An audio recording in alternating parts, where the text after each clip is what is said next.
Once upon a time, oh, there he goes again. Fairy stories. Last time it was Alice in Wonderland. I wonder what it'll be today.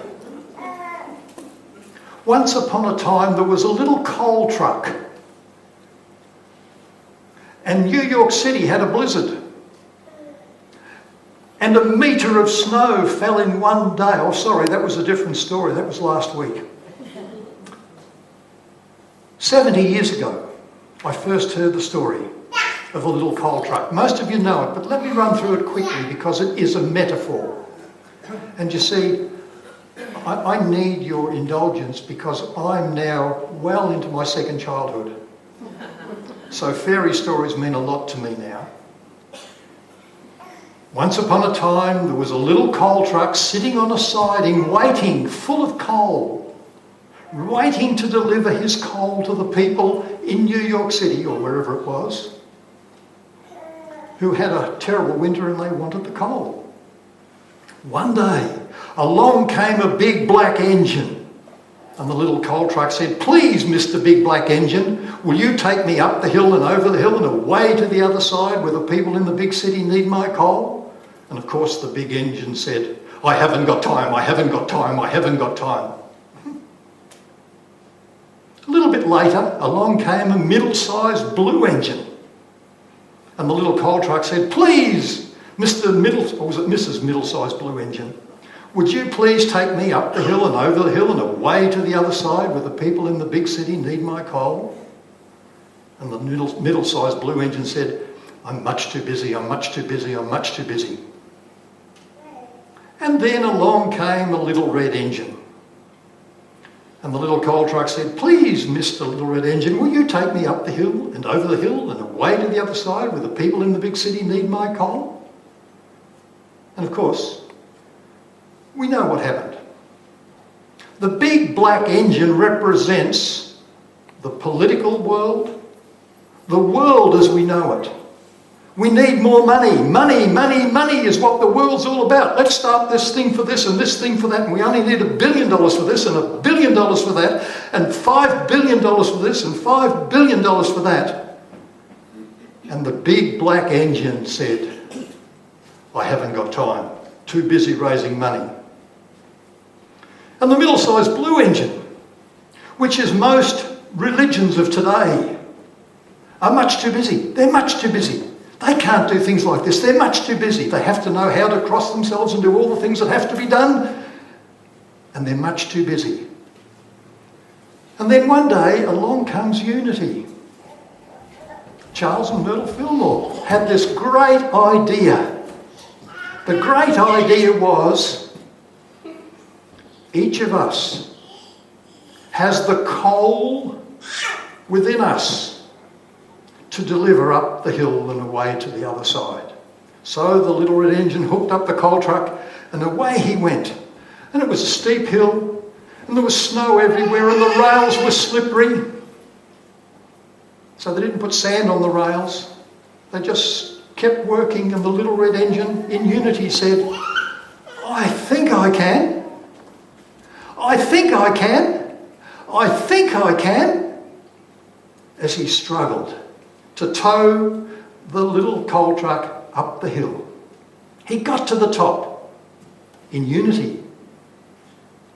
Have you ever been to the top? Do you know how you get to the top? You get to the top by going down. Oops, did I say the wrong thing? In meditation. To reach the top of the mountain, we need to go deep within ourselves. And finally, the little red engine said, "I knew I could, I knew I could, I knew I could." Wasn't that a fantastic story? I love that story. And now that I'm in my second childhood, I can enjoy all these stories. Now let's just talk about it for a minute. The little coal truck had all this coal in it.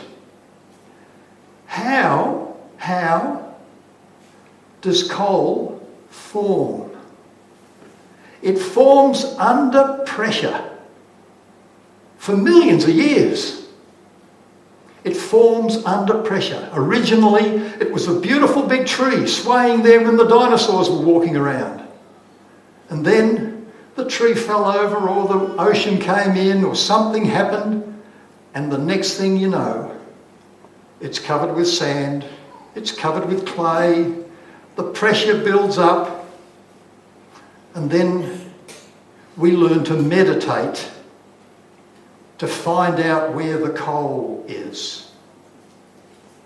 There's a similar story. And the story is a little bit of something that Mariah Carey is wearing today. Does anybody know what Mariah Carey's wearing today? Bit of glass. She's got that bit of glass on her finger, which, and she said in the paper the other day she has trouble lifting up her hand, so it's quite a bit of glass. And how is a diamond formed? Under pressure. Under pressure. Under pressure. Have any of us, I suppose I'm talking to the wrong people, none of you have ever felt under pressure, have you? Quickly, I was raped at 11 years of age. I was kicked out of school at 14 years of age. I was kicked out of home at 15 years of age and went to live in a brothel, and 60 years ago, a 15-year-old didn't know what a brothel was. These days, I think 15-year-olds probably go there, but anyway, that was my position in those days. It was a bit of a rough. So what did I do? The first thing that the madam said was, don't go near the girls. I didn't know why I'd need to go near the girls. I was 15 years old. Girls didn't exist. I was an athlete. I was a runner. I ran a mile in 4 minutes, 20 seconds against Laurie Elliott, Herb Elliott's brother. Not against him, behind him, I'm sorry to say that. But the pressure. Then, of course, kicked out of home. I went and lived in Preston. And here at 18 years of age, I was managing a hardware store in Footscray, in Nicholson Street, Footscray, when you could still drive along Nicholson Street. Went there the other day, and my goodness, how's that ever changed? You can't read the signs anymore, they're in Vietnamese. Then situations happened. As you read in your newsletter, I decided to become a Unity minister. That's a different story. I'll tell you that some other time, and I've told some of you already. So you sell up everything. You take your wife and 3 kids. The excuse was to go to Disneyland in California and then to Unity Village. So you sell your house. You go to America. You've been rejected. I was rejected. I got to America. I fronted up for my interviews. Finally, I was in a class, and the leader of the class said, this young man came all the way across the world. It's like a story of a man with a little puppy who comes home and says, Mummy, can I keep the puppy? Well, Graeme brought his wife and 3 kids, and just now I've learned he's been accepted into the ministerial school. Whew. The day before, I got a telegram. We had telegrams in those days, if you don't know what a telegram is. The day before, I got a telegram from my attorney in Melbourne to say, your house sale has fallen through. This is a talk on prosperity. This is a talk on prosperity. Your house sale has fallen through. I contacted the American government. Because I had my wife and 3 sons with me, a condition of my changing of visa from visitor's visa to student visa for 3 years was that I owned a home in Australia, the country of my origin. 2 days before I didn't own a home, I'd sold it. Do you realise what I'm saying? We're talking about prosperity. The next day I owned a home, and the next day I had to own the home. I've got lots of stories to tell. And I'm not going to tell all these stories, but I want us to think about coal. Can I have a motorbike up here, please? Brum, brum, brum. Uh-oh. I ran a mastermind group in Auckland, and one day a lady was sitting in the mastermind group. We had about 40 people turn up, and these were business people at a big hotel in Auckland. About 40 people turned up. And this particular day, a lady came up afterwards, and at the close of every class, I'd go, boom, boom, boom. And I wouldn't say why I did it. She came up and she said, what is your goal? Is it a Harley? I said, yeah. She said, you've got enough equity in your house that you can have a Harley in your home in a week. Now, a week before, Marie and I had gone into the Harley dealership and we sat on a mystic green Harley Davidson Road King that wasn't ours and had our photo taken. This is Catherine Ponder stuff here we're talking about, picturing. And we had our photos taken sitting on this beautiful mystic green Harley Davidson. That lady came to the mastermind group and said, you've got enough equity, you can have it. The following week, guess what? And the newspapers found out about it and they did a send-up on me. There was a song, who was the lady that sang it? Janis Joplin. Janis Joplin, was it? Oh Lord, won't you buy me a Mercedes-Benz? So this, on the article, it was a send-up on me because it said, oh Lord, won't you buy me a Harley Davidson? And that was the Harley. And that photo was taken by reporters hanging out the side of a car, no seatbelts of course, with the sound thing hanging down and the camera photographing me riding along on this Harley. Now, to me, this is just an example of the sort of things. Can I have the next slide, please, Jim? Because one of the things that the Harley brought into my life, and the leathers and the attitude, was youth. Young people. We can't see that, can we? It doesn't go up anymore, does it? Anyway, it doesn't matter, I can tell you about it. But suddenly, we're inundated with young people who wanted to know what this minister on his Harley had to do with religion. And I used to say to them, probably I'm the most irreligious person you'd ever meet. I don't consider myself a religious crusader. I do consider myself a unity minister, but that's a different thing altogether. That is a fantastic open way of living. So here I was with leathers, with jackets, front page of the newspaper, and suddenly adolescents were after me everywhere. All right.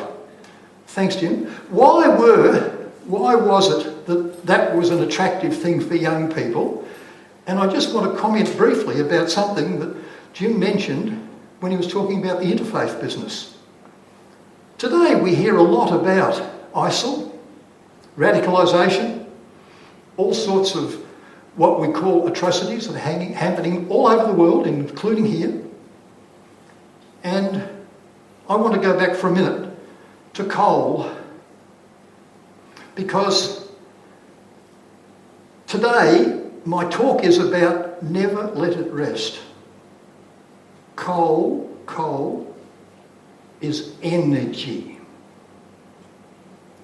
but it can't do anything. Coal is energy and it just can't do anything until somebody ignites it. Does that make sense? Coal is just black stuff. It needs to be activated, brought to the surface so that it can be used. Now, I suppose you're going to say, well, this isn't very ecologically sound what I'm talking about when I'm talking about coal, but remember I'm 75, so I'm telling you a story from 60 years ago. Today, we have wind energy, we have wave energy, we have solar energy. Marie and I have got water in our house on tanks, we've got solar panels on our roof. A friend of ours has got a windmill in his house in Frankston. So, you know, these sort of things are happening today. Life is moving on. So where is our energy? Never let it rest. The law of mind action. One of the first things I learnt about in Unity. The law of mind action says the thoughts we hold in our mind produce in our world after their kind. So why, in the meditation we've just done this morning, oh, fill me with thy presence, Lord, why did we use this example? Because we need to understand that we have a huge amount of coal, even diamonds. And Jim, in his meditation this morning, gave a quote, a poem from Thich Nhat Hanh about gems, jewels. We all have them. Not only though, every moment of every day being a jewel, but the fact that we have this energy that we have suppressed. We've held it down. Remember, as an adolescent, did anything happen in your life? In my life, I was raped, I was kicked out of home, I was kicked out of school. I mean, I was a really good boy, you can understand that. I drank heavily, I smoked heavily. Am I a sinner? Let me ask you something. Today, I'm wearing a special tie because it's Chinese New Year. Have any of you been to China? Okay. Does that make you Chinese? No. Does that make you Chinese? No. Does that make you? How come you've been to China and you're not Chinese? I have sinned, but I am not a sinner. Does anybody understand what I'm saying? I've done the wrong thing. I was caught pinching magazines in the newsagent one day. Man Junior, would you believe? And a chap came out and tapped me on the shoulder and said, "Did you pay for that magazine?" This was in Box Hill. I said, "No, sir." You know, I'm about this high.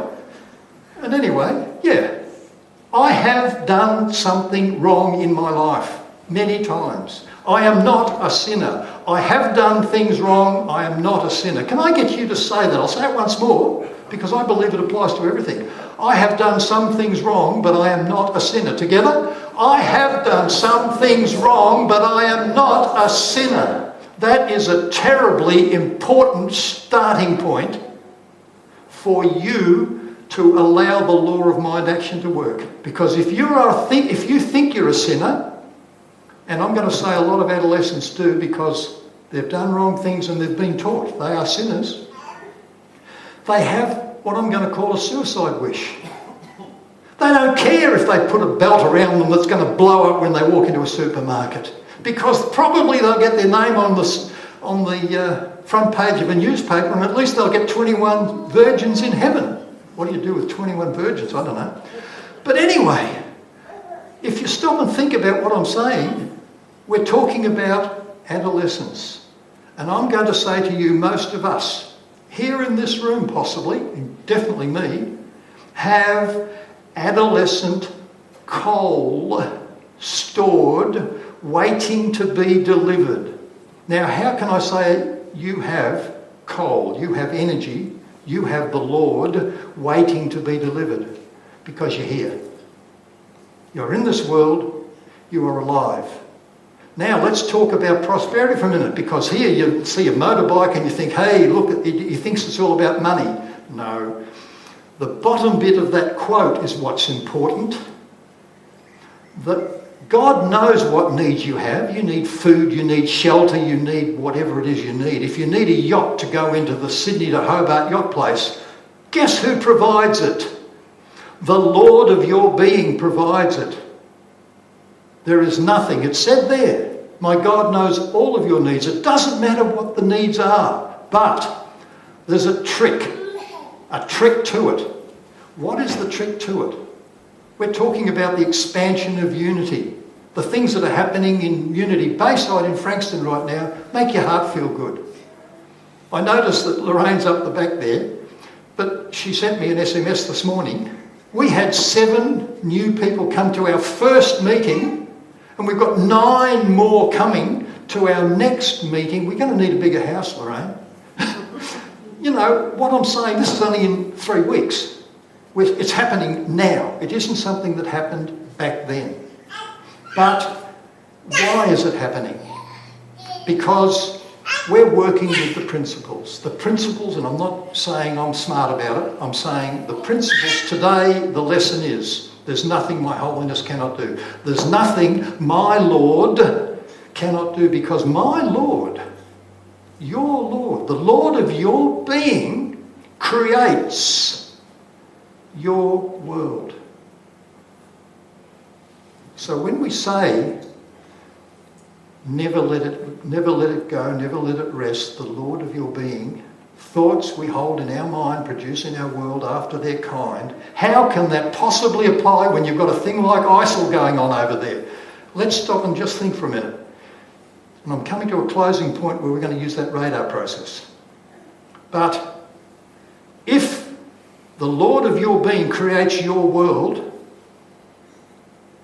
is there any violence within you? Do you ever attack yourself? Do you ever think you're not good enough for whatever it is that you want to do? Do you ever think he's better than me or she's better than me for whatever it is? Because if you do, you're attacking yourself. And if you're attacking yourself, your world has to have attack in it.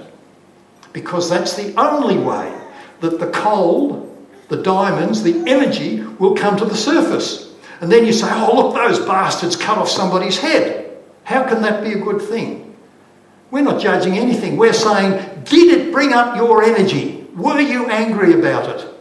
Did you have anger to bring up? Oh! If you did, that is for your healing.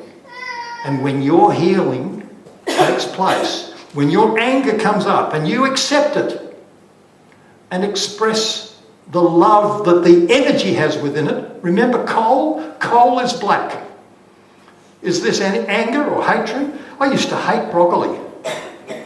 Does anybody, don't put your hand up, did anybody here ever hate broccoli? I know what hatred is. With a vengeance. Mum used to put it on the plate and Dad used to say, you eat that. And I'd sit there almost vomiting as I'd put another, you know how big it is, a little grain of broccoli in my mouth. Have you ever thought of what a grain of broccoli can do to anybody that hates broccoli? Whew. Now I love the stuff and I eat it raw. See how life changes. When we have learned to accept ourselves as we are, in the Course in Miracles it says, let everything be exactly as it is. Do you have anger in you? Do you have hatred in you? Do you have frustration in you? Have you ever been sick? Do you know anybody that's sick? In the lesson today it says, my holiness can heal them. Specifically says that. But it doesn't work if I say, oh, Fred, I'm worried about your illness. What am I saying? My prayer is for your illness, not for your healing. I'm worried about your sickness. So my prayer is for his sickness, not for his healing. That's an important thing. That's why we should never let it rest. The thoughts that we hold in our mind every moment of every day are vital for us to discipline, to know. Every feeling we have is energy. Every feeling we have is coal. I'm using that example because I think it's a good example because coal is under pressure. Our adolescent feelings have been under pressure, in my case, for more years than I'd like to tell you, but thank God I'm back in my second childhood, because it doesn't count anymore. But that pressure, those feelings we have not accepted, we're going to do in a quick exercise now. I'm saying a quick exercise because my time's up, but I want us to, don't go into a meditation, but I want to think about it. Last month when I was here, I talked about it. It's the radar process. First of all, you recognise the feeling. Doesn't matter whether you call it good or bad, you recognise it. I feel hatred when I see a man cut off another man's head and a little boy hold the decapitated head in his hand on television. I feel angry. That anger, it took that big a problem to bring it to the surface. What about Rosie Batty? Does anybody know who Rosie Batty is? Yeah, of course we do. Australian of the Year last year. My God, what it took for that woman to find out she had coal within her. And look what she's done this year. I'm not saying what happened was a good thing to Luke. I'm not saying that was a good thing, but I'm saying look what it did for Rosie, and I'm going to say look what it did for thousands. There's something like 1 in 5 women experiencing domestic violence every day. Is that heavy stuff or not? Are there feelings? Is there coal we need to bring up? To learn how to manage it. Remember the overhead? Manage it. We accept the feeling. Accept it. Don't try and say, look, I'm a good true student. I never feel angry. Accept it. We deny power. This is where Charles Fillmore came in. We deny power. And I like to use the example of pull the plug out of the wall. We deny power to whatever it is that we're experiencing. Deny power and affirm Affirm what it is you want to experience. I want my world to be filled with love. I want the light I am to express in every relationship that I am aware of. First of all with my immediate, and then with my extended, and then with the world. And when I go through that process in meditation, remember, meditation is mining. Mining for the coal or the diamonds. The last one is to receive and rejoice. Yabba dabba doo. What I've asked for, I have received. Thank you, God.